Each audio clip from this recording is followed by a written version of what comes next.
Les Jeux Olympiques du 26 juillet au 11 août. Les Jeux Paralympiques maintenant, du 28 août au 8 septembre. C'est dans l'agenda. En 2024, la France va accueillir un événement historique, les Jeux Olympiques et Paralympiques. Comme vous pouvez le constater, je suis dans les starting blocks et je ne suis pas le seul. La 7e édition de la Semaine olympique et paralympique vient de se terminer. L'objectif de cet événement, promouvoir la pratique sportive et ses valeurs en milieu éducatif, de la maternelle à l'université. C'est très important, vous allez le voir, de pratiquer une activité physique, que vous ayez des prédispositions ou pas. Pour la santé, bien sûr, mais pas que. C'est aussi un excellent moyen de créer du lien social, de lutter contre les discriminations et de favoriser l'inclusion. Je vous emmène aujourd'hui à la rencontre de para-athlètes exceptionnels, Sofiane Meyaoui, qui pratique le basket fauteuil en équipe de France, et Nantona Keita, championne paralympique du 400 mètres. Et puis, j'ai également invité Michel Simès, qui viendra nous parler de sport et de santé. Ça va être musclé.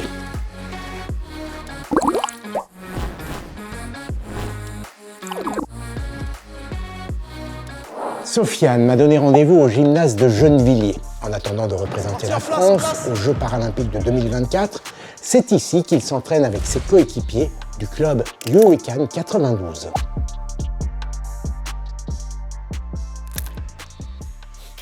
Waouh, c'est physique, dis-moi.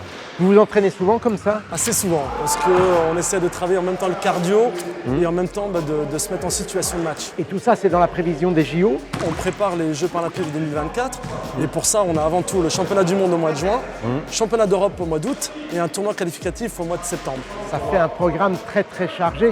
C'est assez drôle parce que moi j'ai pratiqué le basket quand j'étais jeune, grosso modo jusqu'à l'âge de 20 ans. Je te l'avoue, j'étais pas très bon, mais c'est un sport que j'adore. D'ailleurs, quand j'ai commencé mon métier de journaliste, je commentais des matchs de basket. Et ce qui m'a le plus marqué, la première fois que j'ai assisté à un match de basket fauteuil, c'est la dimension du terrain. Exactement le même terrain que celui sur lequel je jouais. Le terrain sont exactement les mêmes, les distances à 3 points sont exactement les mêmes. La hauteur des paniers est aussi pareil, 3,05 m, donc exactement pareil. Je commence l'entraînement aujourd'hui, moi? Exactement, on y va, on se Ok. lance. On va essayer d'installer. Tout le monde peut jouer, qu'on soit handicapé, qu'on soit aussi valide, et c'est un sport qui est mixte, parce que les filles et les garçons peuvent jouer. Par contre, les personnes valides peuvent jouer juste en championnat de France, mais pas aux Jeux Paralympiques par exemple, ou en tournoi international. Et comment ce parasport, le basket fauteuil, t'a permis de mieux vivre, de bien vivre ton handicap? Ce sport, le basket fauteuil, m'a permis de me dépasser, de montrer aux autres de quoi je suis capable de faire. Ça m'a permis vraiment de démontrer que je suis un sportif et que je peux faire les choses par moi-même. Voilà, tu t'es dépassé, mais est-ce que c'est aussi un facteur d'inclusion? Oui aussi, parce qu'entre nous, le fait que ce soit un sport co, on n'est pas tendre, on ne fait pas de cadeau à l'autre. Donc et tout de suite, quand on retourne dans la vie classique, on est un peu surprotégé. Je suis une personne en situation de handicap, donc du coup, on ne veut pas forcément faire de mal. Ou quand on est dans l'association, justement, on est entre nous, donc on peut se moquer de nous, on n'a pas de difficulté si on tombe de son fauteuil. On rigole de la situation, et ce qui est normal, et il n'y a plus de barrière, on ne voit plus le handicap. Est-ce que l'arrivée des Jeux paralympiques, à ton avis, a changé le regard du public sur le handicap, sur les personnes en situation de handicap? Oui, bien sûr, parce qu'on en parle de plus en plus. On essaye aussi de comprendre le dépassement, le sport, et pas essayer de juste comprendre le handicap. Merci beaucoup. pour tout. On l'a vu avec Sofiane Meyaoui, pratiquer une activité sportive quand on est en situation de handicap, c'est possible et ça fait du bien. Les Jeux Paralympiques sont une compétition sportive qui se déroule juste après les Jeux Olympiques et à laquelle participent des personnes en situation de handicap. De manière tout à fait logique, les athlètes paralympiques pratiquent des parasports. Il y a le parajudo, le tennis fauteuil, le cécifoot ou encore le volleyball assis. Il existe aujourd'hui en France une multitude de parasports collectifs ou individuels. Rien qu'aux Jeux Paralympiques de 2024, pas moins de 23 disciplines seront représentées. Aujourd'hui, toutes les personnes en situation de handicap, quels qu'ils soient, peuvent donc trouver l'activité physique correspondant à leur profil et à leur motivation. J'ai rendez-vous avec Nantona Keïta, c'est l'une des para-athlètes les plus talentueuses de sa génération. Elle a été championne du monde sur 400 mètres en 2015, plusieurs fois médaillée aux Jeux paralympiques, en 2008 à Pékin, en 2012 à Londres et en 2016 à Rio. Et je vais aller la rejoindre pendant une pause parce que sur la piste, elle va un peu trop vite pour moi.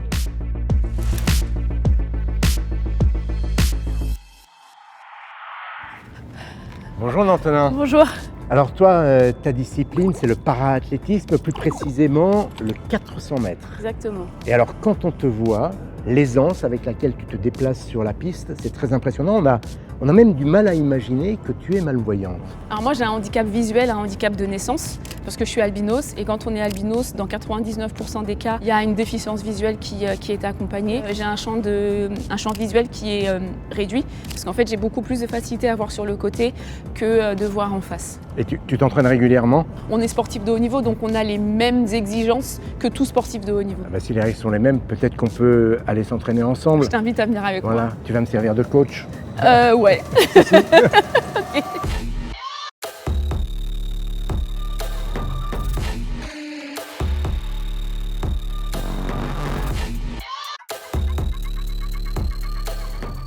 Ça va, Antonin? Ça va. C'est quoi ton meilleur temps en 400 mètres? Mon record c'est 55-65. Et comment ce parasport, justement, t'a permis de bien vivre ce handicap? Le sport et notamment le paralympique, ça m'a vraiment permis de prendre conscience que mon handicap, c'était pas une fin en soi. Antonin Keïta, c'est pas qu'une personne déficiente visuelle, c'est pas qu'une sportive de haut niveau, c'est les deux en fait. Et à un moment donné dans ma vie, je me disais que si j'étais en situation de handicap, si j'étais albino, si j'étais déficiente visuelle, que forcément ma vie elle serait pas bien, que je serais pas heureuse dans ma vie, parce que les gens me définissaient seulement de par cette apparence physique-là. Et en fait, le sport m'a permis de me définir autrement, et notamment le sport paralympique. Écoute, nous on a déjà passé un très très bon moment en Merci. ta compagnie. Que l'on soit ou non en situation de handicap, faire du sport ou pratiquer une activité physique nous aide à dépasser nos limites tout en développant nos capacités physiques et mentales. Alors cette idée n'est pas nouvelle. Déjà au 1er siècle avant Jésus-Christ, le poète romain Juvénal en faisait le constat. C'est lui qui est à l'origine de cette petite phrase que tout le monde connaît, un esprit sain dans un corps sain. Et pour parler de ce sujet, j'ai invité un ami, un expert qui va nous expliquer pourquoi faire du sport ou pratiquer une activité physique, c'est important pour la tête et pour le reste du corps. Salut Michel. Ami. Ça va? Ouais, très bien. Alors, cher Michel, tu es médecin, ça tout le monde le sait.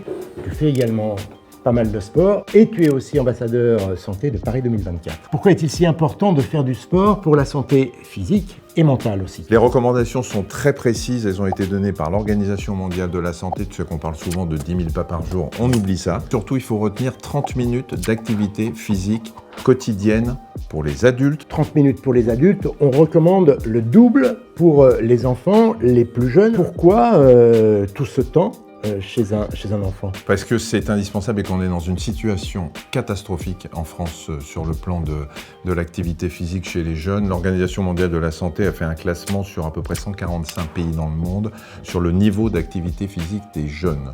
Les jeunes, enfants, adolescents. On est, tu sais combien la France? 119e. Donc il y a un vrai problème en France. Il faut que nos jeunes bougent. Les raisons pour lesquelles ils ne bougent pas, on les connaît. Les écrans, on a tendance à être un peu flemmard quand on est gamin. Et c'est indispensable parce que c'est en bougeant qu'on fait bouger non seulement les muscles, mais qu'on aide la croissance et la densité osseuse. Et puis pour le moral, c'est aussi très très bon. Alors, des bienfaits que l'on retrouve également chez les adultes. Et on dit aussi que les personnes qui sont en situation de handicap doivent pratiquer une activité physique. Il y a des adaptations en fonction du type de handicap, mais ces personnes doivent impérativement bouger également. Voilà, tiens, si on allait se faire un petit tennis. Allez, bien, on y va. Allez.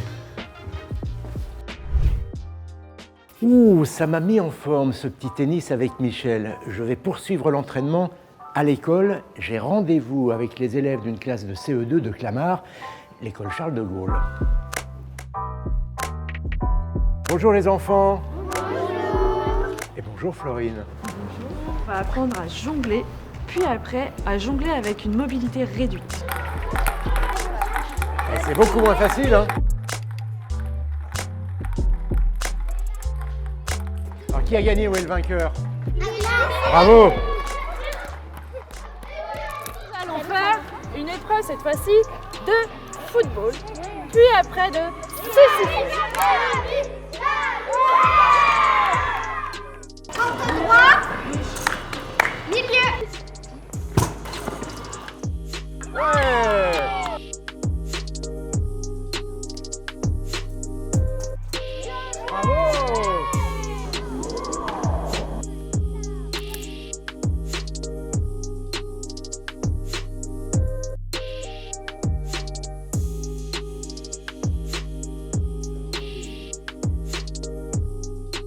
Voilà, j'espère que cette immersion dans les sports paralympiques vous a plu.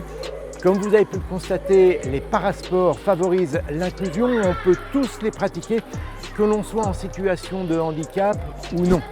Et je suis convaincu que maintenant, après cette découverte, eh bien, vous serez nombreux à venir soutenir à mes côtés les athlètes lors des Jeux paralympiques de 2024 à Paris.